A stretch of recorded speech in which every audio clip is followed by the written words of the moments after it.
BNP নেত্রী chairperson Begum Khaleda জিয়ার উপদেষ্টা ফজলুর রহমান জঙ্গিবাদের সমর্থক দাবি করলেন ডাকসু নেতা মোসাদ্দেক। আসলে ফজলুর রহমান কিশোরগঞ্জের বিএনপির বর্ষিয়ান একজন রাজনীতিবিদ, রণাঙ্গনের একজন মুক্তিযোদ্ধা।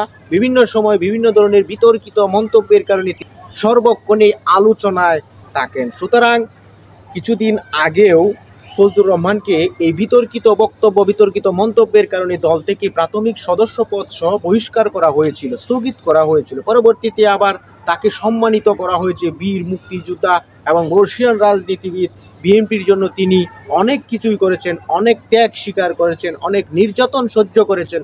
তাকে বিএনপির পক্ষ থেকে সম্মানিত করা হয়েছে। আসলে প্রত্যাশা করব বিএনপির এই বর্ষিয়ান রাজনীতিবিদকে পুনরায় যেই দানের শীষ প্রতীক তুলে দেওয়া হয়েছে, বিতর্কিত মন্তব্য থেকে নিজেকে সাবধান এবং সতর্কতা অবলম্বন করবেন। কারণ তার পেছনে অনেক বিরোধী পক্ষই তাকে কোণঠাসা করার জন্য তার ভুলগুলা জনগণের সামনে ফুটিয়ে তুলে তাকে সতর্ক হতে হবে।